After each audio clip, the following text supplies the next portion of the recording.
மத்திய அரசே காது கொடு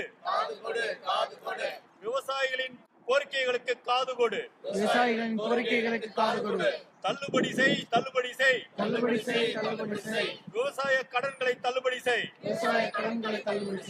நிவாரணம் கொடு. வறட்சி நிவாரணம் கொடு. வாரியம் அமை. காவிரி மேலாண்மை வாரியம் அமை. அழைத்து பேசு.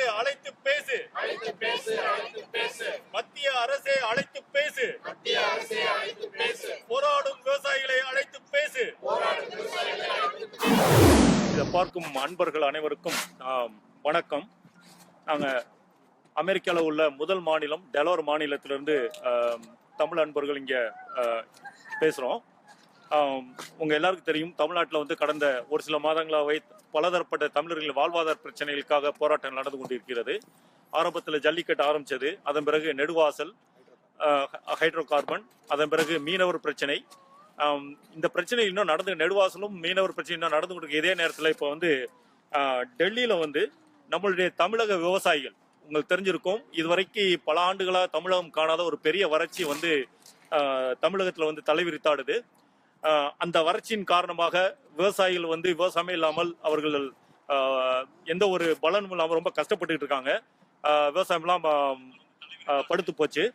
அதன் காரணமாக தமிழக நதிகள் இணைப்பு சங்கத்தினுடைய தலைவர் ஐயா கண் அவர்களின் தலைமையில டெல்லியில நம்மளுடைய விவசாயிகள் ஒரு 100-150 பேருக்கு மேல அங்க போய் தன் கோரிக்கை மனு கொடுக்க போனாங்க. அவர்களை யாருமே ஏறெடுத்து பார்க்க கூட மத்திய அரசாக இருக்கட்டும், மாநில அரசாக இருக்கட்டும், ஆனால் இங்கிருந்து சென்ற எம்பிக்களாக இருக்கட்டும், யாரும் ஏறெடுத்து கூட பார்க்கல.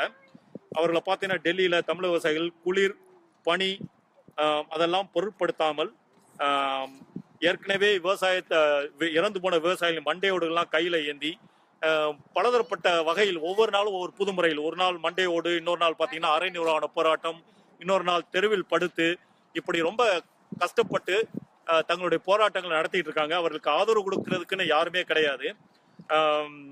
அதோட பார்த்தீங்கன்னா அவர்களுக்கு சாப்பிட்றது கூட ஏற்பாடு பண்றதுக்கு அந்த அளவுக்கு இல்லாமல் இப்பதான் ஒரு சில தமிழ் அமைப்புகள் அவர்களுக்கு உதவி பண்ணிட்டு இருக்காங்க. அவர் படுத்து தூங்குற இடமோ பார்த்தீங்கன்னா அங்க இருக்க சீக்கிரம் குருத்துவாரா, இப்படிப்பட்ட ஒரு சூழ்நிலையில அவங்க கஷ்டப்பட்டு இருக்காங்க. அவர்களுக்கு உலக தமிழர்கள் அனைவரும் ஆதரவு கொடுக்கணும், ஒரு விழிப்புணர்வு கொண்டு வரணுங்கிற அடிப்படையில நாங்க இங்க டெலோர் மாநிலத்திலிருந்து இன்று இந்த ஆதரவு போராட்டத்தை முன்னெடுத்துள்ளோம். டெலோர் மாநிலத்திலிருந்து வில்மிங்டன் நகரத்திலிருந்து சிறிய ஒத்துழைப்பு சப்போர்ட்டை நாங்கள் திரு நல்லக்கண் அவர்களுக்கு இங்கிருந்து தருகிறோம். விவசாயத்தை முதன்மை தொழிலாக கருதக்கூடிய விவசாயத்தை பாதுகாப்பதற்கு இந்த ஒரு ஒத்துழைப்பு சப்போர்ட் உங்களுக்கு உறுதுணையாக இருக்குன்னு நாங்கள் நம்புகிறோம். இது சிறிய அளவு சப்போர்ட்டாக இருந்தாலும் இது நாளடைவில் ஜல்லிக்கட்டு மாதிரி மிக அளவில் பெரிய அளவில் உலகில் பரவுன்றது எங்களுடைய நம்பிக்கை. நல்லக்கண் அவர்கள் அங்கே விவசாயத்துக்காக விவசாயிகள் வாங்கின கடன்களுக்காக அங்கே ஒரு கிட்டத்தட்ட 10 நாளைக்கு மேலே சாப்பாடு இல்லாமல் உடம்புல அரை நிர்மாணமாக நின்று போராட்டம் பண்ணிக்கிட்டு இருக்காரு. இதுக்கு விழிப்புணர்வு ஏற்படுத்தும் வகையில் உலக தமிழர்களுக்கு இந்த ஒரு சப்போர்ட் உதவும் நாங்கள் நினைக்கிறோம். சப்போர்ட் மேலும் உலக தமிழர்களால் ஜல்லிக்கட்டு மாதிரி பரவி அவர்களுக்கு தேவையான நிவாரணங்கள் 3 கோரிக்கைகள் முன் வச்சுருக்காங்க. ஒன்று விவசாய கடன்கள் தள்ளுபடி பண்ணுறது, ஒன்று வருஷந்தோறும் இந்த மாதிரி வறட்சி ஏற்படும் போது அவர்களுக்கான நிவாரணம் சரியான முறையில் வரணும். காவிரி மேலாண்மை உச்சநீதிமன்றம் அமைக்க சொல்லி மத்திய அரசு அமைக்காமல் இருக்கிறதுக்கு அவங்களுக்கு ஒரு சீக்கிரம் உச்சநீதிமன்றம் சொன்ன மாதிரி காவிரி அமைக்கணும். விவசாயத்துக்கு தற்போது மார்ச் 13 ஏற்பட்ட போன மாதம் ஏற்பட்ட அந்த இழப்பை தரணும்னு சொன்ன மத்திய அரசு சரியாக தரணுன்றதை நாங்கள் கோரிக்கை வச்சு இந்த ஒத்துழைப்பை நாங்கள் கொடுக்குறோம். இந்த ஒத்துழைப்பு கொடுத்தோம். வணக்கம்.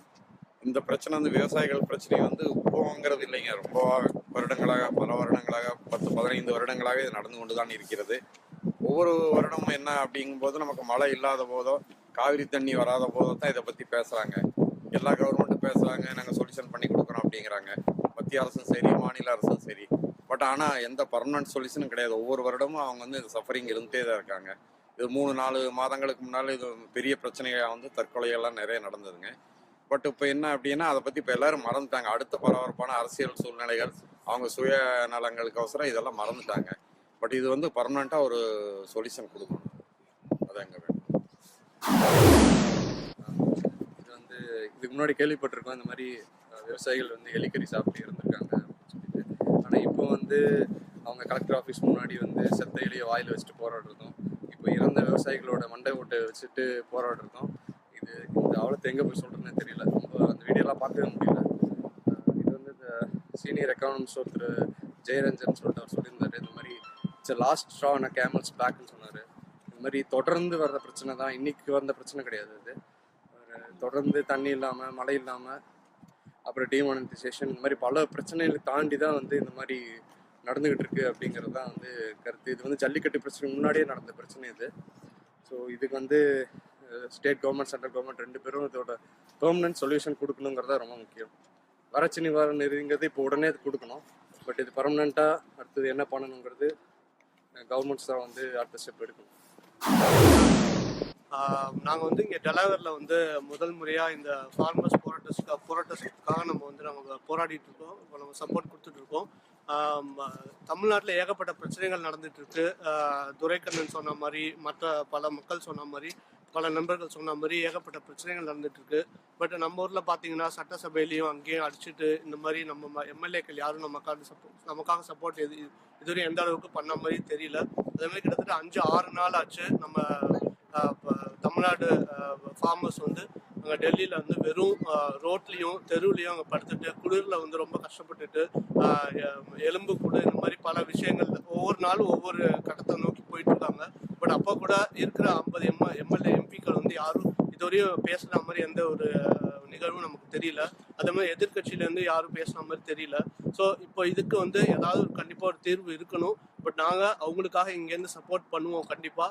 இதே மாதிரி ஒவ்வொரு ஸ்டேட்லேருந்தும், யூஎஸ்ல ஒவ்வொரு ஸ்டேட்லேருந்தும் இனிமேல் ஆரம்பிக்க போகிறாங்க. இது வந்து ஒரு பெரிய ஒரு போராட்டமாக நடக்க போகுது. நாங்கள் வந்து எப்போவுமே சப்போர்ட்டாக இருப்போம் ஃபார்மர்ஸ்க்கு. எனக்கு ஃபார்மர்ஸ் இருக்கிறனால தான் நம்ம இன்னைக்கு இருக்கோம். சாப்பாடு போடுறாங்க, அவங்க கடனில் இருக்காங்க அப்படிங்கிற அந்த எண்ணம் வந்து நமக்கு ஞாபகத்தில் இருக்கணும். இன்னொரு விஷயம் வந்து நம்ம அடுத்த டைம் விவசாயிகளை பார்க்கும்போது நம்ம மனநிலை மாறணும். ஜஸ்ட் விவசாயி அப்படின்னு நினைக்காம அவங்கள பார்க்கும்போது ஒரு மரியாதை நமக்காக வரணும். ஏன்னா நமக்காக வேலை பார்க்குறவங்க அவங்கன்ற ஒரு எண்ணம் வரணும். இந்த விவசாயிகள் தற்கொலை, இந்த மாதிரி அவர்களுடைய பணப்பிரச்சனை, இதுக்கெல்லாம் ஒரு தீர்வு, நிரந்தர தீர்வு என்னன்னா நதிகளை மேம்படுத்துறதும், நதிகளை இணைக்கிறதும், அவர்களுக்கான தண்ணீரை வந்து கொண்டு சேர்க்கறதும் தான் ஒரு நிரந்தர தீர்வா இருக்கும்னு நினைக்கிறேன். இது வந்து கவர்மெண்ட் கையில தான் இருக்கு. அவங்க தான் இதுக்கு பெரிய சப்போர்ட் பண்ணணும். டிஎன் கவர்மெண்ட் வந்து பெரிய சப்போர்ட் இதுக்கு கொடுக்கணும். மத்திய அரசும் இதை வந்து அதிகமாக கவனிக்கணும்.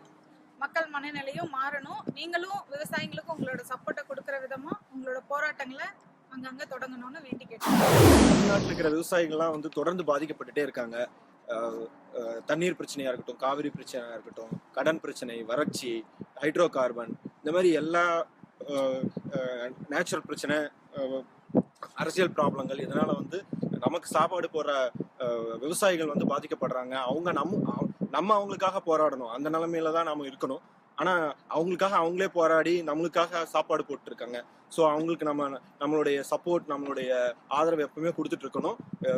இதுக்கு முன்னால பேசினவங்க மாதிரியே நம்ம விவசாயிகளை வந்து மரியாதையா பார்க்கணும். அவங்க நல்லா இருந்தாதான் நாடு நல்லா இருக்கும். நம்மளுடைய ஜென்ரேஷன், வர ஜென்ரேஷன் எல்லாமே நல்லா இருக்கும். Okay, we support Tamil Nadu farmers. சிறு குழுவாக இருக்கலாம், ஆனாலும் புலம்பெயர்ந்த தமிழர்களாகிய நாங்கள் எங்களால் இயன்ற ஒரு சிறு உதவியை இந்த போராட்டத்தில் தர வேண்டும் என்ற அடிப்படையில் இந்த போராட்டத்தை இங்கு முன்னின்று நடத்தி கொண்டிருக்கோம்.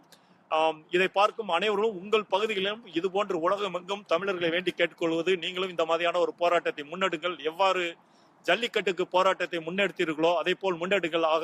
உங்களுடைய போராட்டத்தின் மூலமாக தமிழக அரசும் மத்திய அரசும் இந்த விவசாயிகளின் கோரிக்கைகளை